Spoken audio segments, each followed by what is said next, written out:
comment tu vas? Oh, ça n'a pas l'air d'aller, t'as l'air perplexe aujourd'hui. Oui. Qu'est-ce qu'il y a, Jack? Qu'est-ce qui s'est passé? Ben voilà, Gigi. Hier, je suis allée visiter le zoo avec mes parents. Et en fait, ben, il y a une part de moi qui est très contente, mais il y a aussi une part de moi qui est triste et en colère. Ah bon? Raconte-moi, Jack, qu'est-ce qui s'est passé? Ben voilà, Gigi. Ben, il y avait des choses très chouettes, mais il y avait aussi des choses pas chouettes. Allez, je te propose de commencer par ce que tu as aimé. Tu vas m'expliquer tout ça, et puis après on parlera de ce que tu n'as pas aimé et qui t'a mis en colère. Tu es d'accord? Oui, d'accord. Ben voilà. Alors, ce qui était chouette d'abord, eh bien, ce que j'ai vraiment beaucoup aimé, c'est que tous les animaux de ce zoo étaient super bien entretenus et bien soignés. Ils étaient vraiment en pleine forme, ils étaient très beaux et il y en avait beaucoup. Ah, est-ce que là-dessus, ça a nourri ton besoin de confiance? Tu avais confiance, ça t'a fait plaisir de voir que dans un parc, les gens entretenaient bien les animaux, qu'ils étaient bien soignés, c'est ça? Ah oui, et peut-être aussi la qualité des soins qui leur étaient donnés, c'est ça? Oui, tout à fait.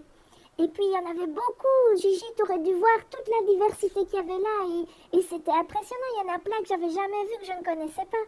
Ah, est-ce que donc, Jack, tu as appris des choses et découvert des choses? C'est ça que tu as aimé, c'est de découvrir et d'apprendre? Oui, c'est ça. Et puis alors, il y avait aussi... Oh, Gigi, tu me croiras pas. Il y a une toute grande girafe. Elle était immense, mais plus grande que toi. Eh bien, elle est venue et elle a mangé des feuilles dans ma main. Et c'était impressionnant. Et tu sais pas quoi, Gigi? Elle avait des oreilles beaucoup plus grandes que les tiennes. Ah bon? Ah, j'imagine que tu as dû être émerveillé, Jack, et que ça a nourri donc ton besoin peut-être d'intensité. C'était intense comme moment. Ah oui, j'étais impressionnée. Et quoi d'autre, Jack, que tu as aimé? Alors, ce que j'ai aimé aussi, c'était le bal des éléphants. On l'a frotté, il avait l'air d'adorer ça. C'était chouette. Et après, on a pu lui donner une carotte. On faisait la file et l'éléphant passait et il prenait une carotte avec sa trompe. Il était immense. Ah, et donc là aussi, je suppose que ça satisfait ton besoin d'intensité. Tu as dû être impressionné. Et peut-être aussi, qu'est-ce qu'il y avait d'autre? Tu pourrais essayer de nommer un besoin tout seul? Oui, il y en a un que j'ai aimé, c'est quand il prenait son bain et qu'il avait l'air d'aimer tellement ça. Eh ben, je me rends compte que ça nourrissait mon besoin de contribuer au bien-être des autres. J'aimais bien voir qu'il avait du plaisir. Ah, c'est chouette ça. Et quoi d'autre, Jack? Attends que je réfléchisse. Ah oui, il y avait aussi le vol des rapaces. Oh, ça, c'était impressionnant, hein, dis donc. Ils nous frôlaient, il y en avait des grands, et puis j'ai eu peur aussi. Donc, il y avait encore beaucoup d'intensité. Ah oui.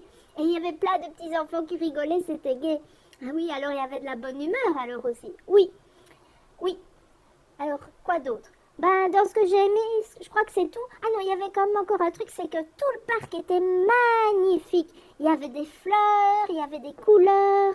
Ah, donc tu as aimé de voir la beauté et la vie qu'il y avait là autour? Oui, c'est tout à fait ça. Alors dis-moi, Jack, qu'est-ce que tu as moins aimé? Qu'est-ce qui t'a attristé et mis en colère au parc? Bah écoute, il y a plusieurs choses, Gigi.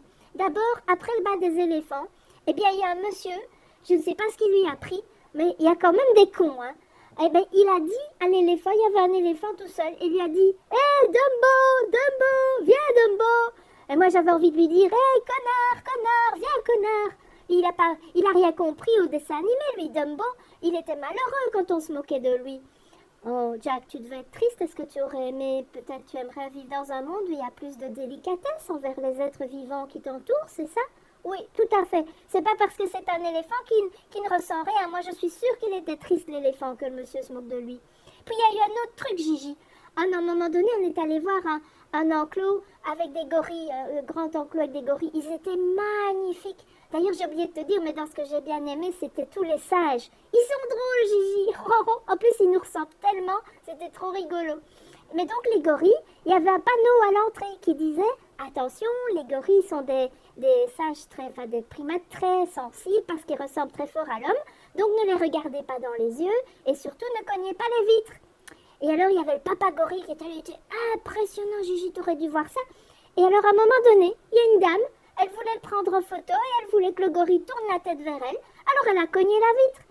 Et donc, le gorille, qu'est-ce qu'il a fait? Il s'est fâché, il a cogné la vitre aussi et il est parti en courant, on ne l'a plus vu. Alors qu'il était tout près, c'était trop bien. Oh, tu devais être choquée. J'imagine que là, tu avais besoin de cohérence si on demande aux enfants et à tout le monde d'ailleurs de ne pas de regarder dans les yeux, de respecter certaines règles, de ne pas toucher les vitres. Voir un adulte qui cogne la vitre juste pour prendre une photo, tu as dû être choqué. Et j'imagine que tu as aussi besoin de cohérence et de sens, c'est ça? Bah oui, et de respect de nouveau et de considération. Hein, c'est pas sympa pour le gorille. Il y avait autre chose, Jack? Bah oui, il y a encore une chose. En fait, après, on est allé voir les orang-outans. Et là, il y avait un jeune orang-outan, je sais pas, il avait à peu près mon âge, il devait avoir 8-10 ans, je sais pas très bien. Eh bien, on voyait bien qu'il n'était pas bien. Il se cachait sous un drap. Tu vois, on aurait dit qu'il voulait se cacher pour qu'on ne le voit plus, pour avoir la paix. Et en fait, tous les gens derrière la vitre, ils rigolaient de lui, ils tapaient sur la vitre de nouveau. Et moi là, Gigi, j'étais vraiment triste en fait, parce que le petit orang-outan, il avait vraiment l'air malheureux. Et j'ai pleuré, pleuré, pleuré. Oh Jack, est-ce que tu étais très triste alors de nouveau? Tu aimerais qu'il y ait plus de respect et de considération, de contribuer au bien-être des autres, c'est ça? Oui, c'est vraiment ça. Moi, je suis triste de voir qu'il y a tant d'êtres humains qui maltraitent les animaux. Et tu sais quoi, Gigi? Moi, je maltraiterai jamais les animaux, jamais de ma vie. Ah, et comment tu te sens maintenant? Ça m'a fait du bien que tu m'écoutes. C'est vrai que c'est comme chaque fois, hein, ça me fait vraiment du bien. Mais tu sais quoi, Gigi? Moi, je vais aller m'occuper de mes animaux à moi. Parce que j'ai un chien et une souris. Et je vais aller m'occuper je vais changer la cage de la souris, lui donner à manger et je vais aller promener mon chien. Voilà. Eh bien, Jack, amuse-toi bien et on se revoit demain. Bisous, Jack. À bientôt. Salut, Gigi.